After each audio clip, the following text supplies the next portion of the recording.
Hello everyone, कैसे हैं आप सब। आई होप आप सब ठीक होंगे। सो गाइस, मैंने हमारी द फॉरेस्ट सेवियर स्टोरी ख़त्म हो चुकी है और अब मैं आप सब के लिए एक और न्यू फैन फिक्सन लेकर आई हूँ जिसका नाम है my dangerous dreams my dangerous dream is my protective shield. ये मेरी ही लिखी हुई फ़ैन फिक्सन है और इसमें टॉप वांगजी है और बॉटम विंग है और ऑब्वियसली ये वांगसन फ़ैन फिक्सन है। और हाँ, ये एक मॉडर्न फ़ैन फिक्सन है। इस स्टोरी के बारे में मैं थोड़ी सी बता देती हूँ। ये एक ओमेगा वर्स स्टोरी है और ये सिर्फ़ और सिर्फ एक फ़ैन फिक्सन है। इसका रियल लाइफ से कुछ लेना देना नहीं है। और हाँ, ये किसी से मतलब इस तरीके का स्टोरी मैंने आज तक कभी सुना नहीं है, बट मैंने खुद के इमेजिनेशन पे इसे लिखा है।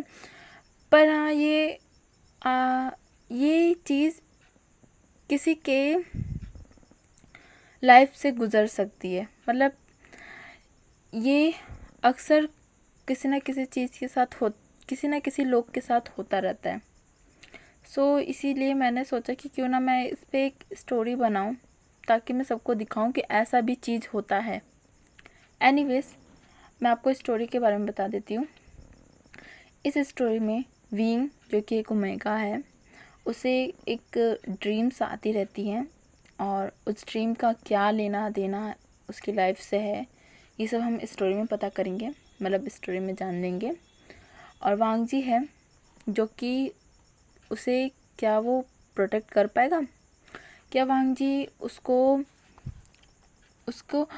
एक सेफ लाइफ ये दिखा पाएगा कि वो उसका जो ड्रीम है वो उसके लिए खतरा होकर भी नहीं है क्योंकि वो उसके साथ है।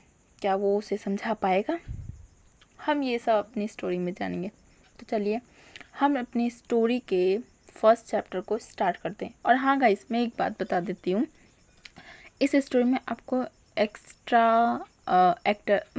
एक्स्ट्रा कैरेक्टर्स मिलेंगे, बट उसे आप मैनेज कर लीजिएगा, ओके। क्योंकि मैं वांगसन से रिलेटिव जितने भी मेंबर्स हैं ना, उनको इस स्टोरी में बुरा नहीं दिखाना चाहती, तो इसीलिए ओके गाइस, मैनेज कर लेना।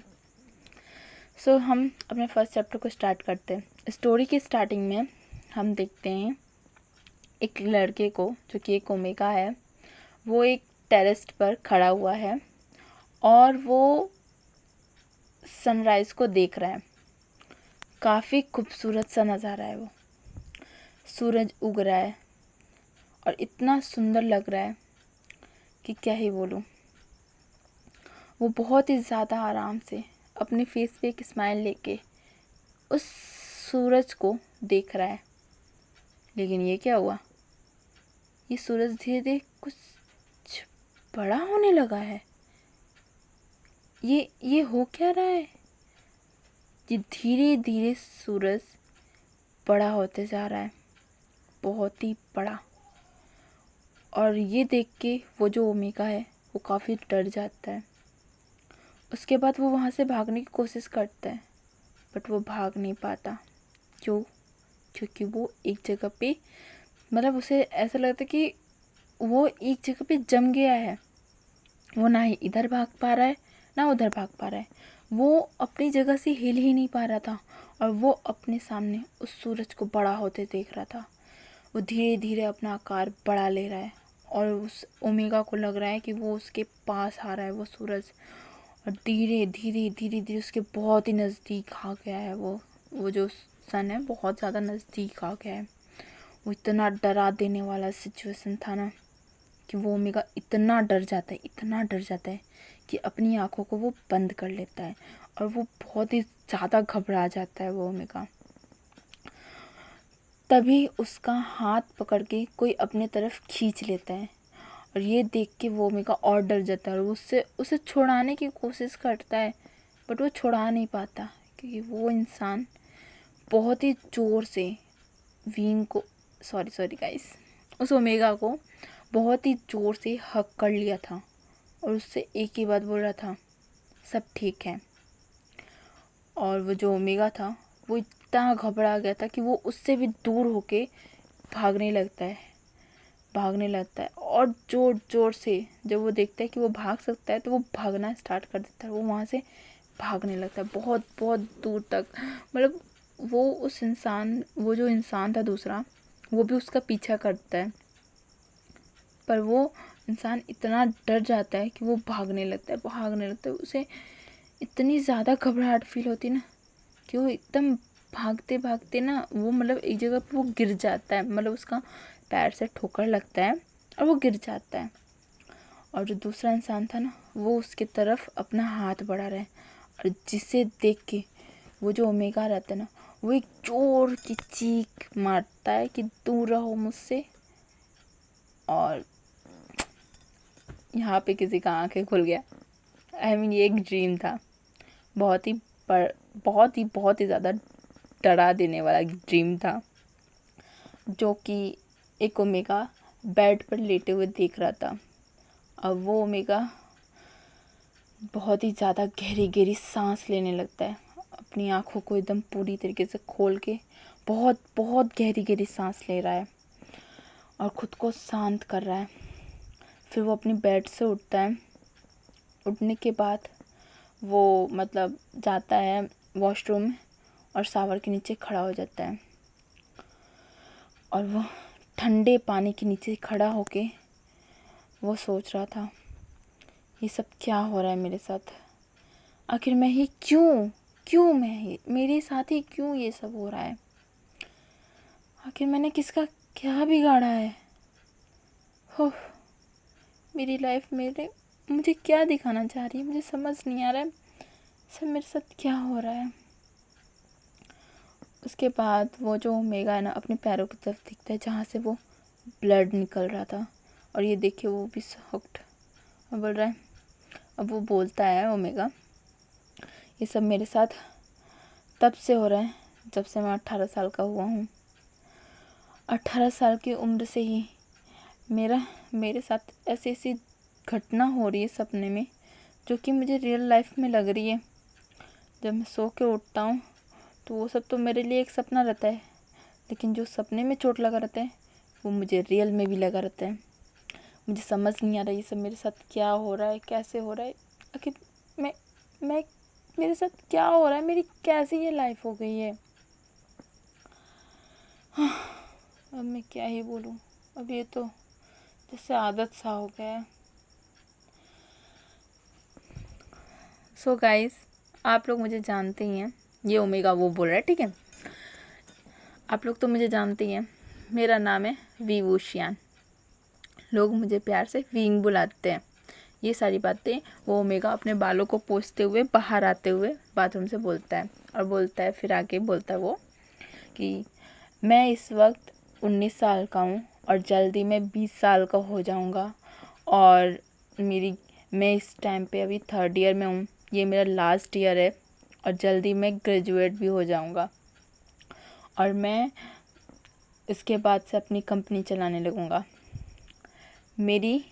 मेरी फैमिली इस चाइना की सेकंड सबसे ज़्यादा रिच फैमिली के अंदर आती है। हम लोग 2nd नंबर पे आते हैं। जब मैं 6 से 7 साल का था तब मेरे पेरेंट्स का एक कार एक्सीडेंट में डेथ हो गया था। उसके बाद मैंने एक फैमिली को अडॉप्ट किया। जी हाँ गाइस, मुझे पता है आप लोग को ये सुन के थोड़ा अजीब लगेगा कि फैमिली को अडॉप्ट। हाँ, क्योंकि आप लोग को ये लगता होगा कि हमेशा पेरेंट्स ही बच्चों को अडॉप्ट करते, बट इस बार मैंने पेरेंट्स को अडॉप्ट किया था। मैं एक बार अपने स्कूल जा रहा था तो मैंने देखा था एक फैमिली रोड पर अपनी लगेज के साथ बैठी हुई थी और उन लोगों के साथ इतनी बुरी बुरी हरकतें की जा रही थी ना। सब लोग उन्हें बहुत ही बुरा बुरा वर्ड्स बोल रहा था बट उन लोग कुछ नहीं बोल रहे थे। तो मैं उनके पास गया, उनसे पूछा कि प्रॉब्लम क्या है। तो उन्होंने बताया कि उनकी पूरी फैमिली बैंकरप्ट हो गई है और वो बेघर हो गए हैं। उन्होंने एक किराए पे मकान लिया था वो भी उनसे दूर हो गया है और ना ही अब उनके पास खाने के लिए कुछ पैसे, ना ही रहने के लिए जगह है। और उनके 2 बेटे भी थे, मतलब 2 बच्चे थे, एक लड़की थी और एक लड़का था। तो मैंने सोचा कि मेरे पास भी फैमिली नहीं है और उनके पास रहने के लिए घर नहीं है। मेरे पास घर रहते हुए भी उसके अंदर रहने वाला कोई नहीं है और उनके पास फैमिली रहते हुए भी इनके पास घर नहीं है। फिर मैं उनको लेकर के गया अपने साथ कोर्ट में और उन्हें अडॉप्ट किया अपने फैमिली के रूप में और उन्हें अपने घर लेके आया। और ये सब कोर्ट वोट के चक्कर में करीब 2 से 3 दिन लगे और फिर उसके बाद ये फैमिली मेरी बन गई। ये फैमिली जियान फैमिली है, जिसमें एक लेडी हैं जिन्हें सभी मैडम यू कहते हैं, मिसेस जियान, और एक मैन है जो कि मिस्टर जियान है, जियांग फैमियान। उनकी एक बड़ी बेटी है जियांग याली और उनका एक छोटा बेटा है जियांग चैन, जो कि जियांग याली से 2 साल ही छोटा है और वो मुझसे करीब 1 साल बड़ा है। एनीवेज, हम आगे बोलते हैं। मुझसे ये पूरी फैमिली बहुत ही ज़्यादा प्यार करती है क्योंकि मैंने उस टाइम पे इनकी हेल्प की थी जब इनकी हेल्प करने से इनके रिश्तेदार तक मना कर दिए थे। तब मैंने हेल्प की थी, पराया होकर भी। इसीलिए इनकी पूरी फैमिली मुझसे बहुत ज़्यादा प्यार करती है और मैं भी इन पे पूरा ट्रस्ट करती हूँ। करता हूँ। मैं 18 साल से पहले या फिर ग्रेजुएट होने से पहले अपनी कंपनी को टेक ओवर नहीं करना चाहता था, इसलिए मैंने इनके बड़े मतलब मिस्टर जियांग फैमियान को मैंने सौंप दिया कि जब तक मैं बड़ा नहीं हो जाता आप मेरी कुर्सी को संभालिए। तो इन्होंने साफ साफ मना कर दिया कि मैं मैनेजर के रूप में काम कर सकता हूँ बट मैं आपकी कुर्सी नहीं संभाल सकता। तो मैंने भी हाँ कर दिया और फिर तब से इनके फादर यानी कि मेरे अडॉप्टेड फादर मेरी वे कंपनी को वे कॉर्पोरेशन को चला रहे हैं और अभी तक वो और उनके बेटे जियांग चैन ही चला रहे हैं। अब जल्दी मैं ग्रेजुएट हो जाऊंगा और मैं अपनी पोजीशन को ले लूँगा, तब मैं कहाँ मौज मस्ती कर पाऊँगा। तब तो फिर मेरी यही ड्यूटी रहेगी कि काम काम काम। क्या लाइफ है मेरी। रात को मुझे ये ड्रीम्स नहीं सोने देते और दिन को मुझे ऑफिस में बिजी रहना पड़ेगा। जब मैं 18 साल का था तब मेरे बड़े भाई यानी कि जियांग चैन की मैरिज हो गई एक लूसी नाम की लड़की से, जो कि उनकी ही गर्लफ्रेंड थी। तो उनकी फैमिली और हमने मिलकर उनकी मैरिज करा दिया। और जब से उनकी मैरिज के कुछ टाइम बाद, मतलब करीब 1-2 महीने बाद से ही मुझे इतनी अजीब बैड ड्रीम्स आने लगी कि मैं क्या ही बोलूँ। मैं अब रोज़ रात को सोता हूँ तो मुझे ऐसा ही ड्रीम्स आता है। पता नहीं मेरे साथ क्या हो गया है। 2 साल हो गए हैं, अब तो ठीक हो जाना चाहिए था, पर ये ड्रीम्स पता नहीं क्या चाहता है मेरे साथ। एनीवेज गाइस, मैंने तो सब चीज़ बता दिया। अब विंग ने अपने बारे में सब चीज़ बता दी है। अब हम आगे चलते हैं। विंग अपनी स्टोरी को सुनाते सुनाते वो पूरी तरीके से रेडी हो चुका था। अब वो नीचे चला जाता है। नीचे जाकर देखता है तो मैडम यू और जियांग याली ब्रेकफास्ट बना रही थी।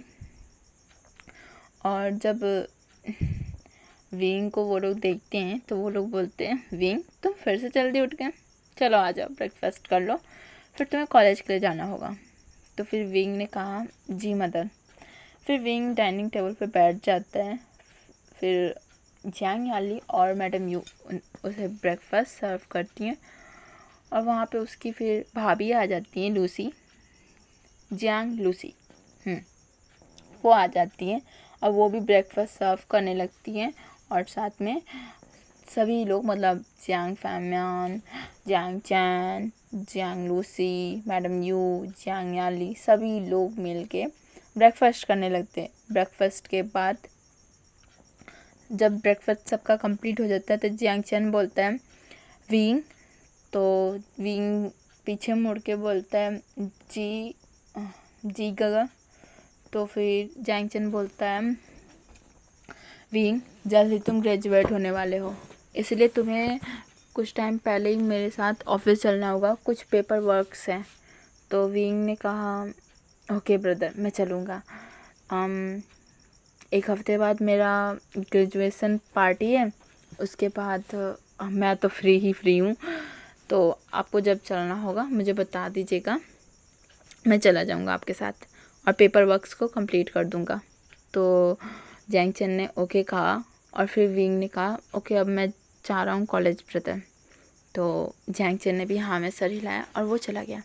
इस तरफ लूसी बोलती है क्या सच में ये सारी कंपनीज उसकी ही है? तो फिर लूसी ने कहा फिर से कि क्या वो तुम्हें नहीं दे सकता है पूरी कंपनी? तो जियांग चैन ने कहा तुम ऐसी बातें क्यों कर रही हो, तुम्हें पता है ना, हम लोगों ने बहुत टाइम पहले ही तुम्हें बताया था कि ये जो बंगला दिख रहा है ना, ये बंगला तक उसका ही है और हम लोग सिर्फ उसके अडॉप्टेड फैमिलीज हैं।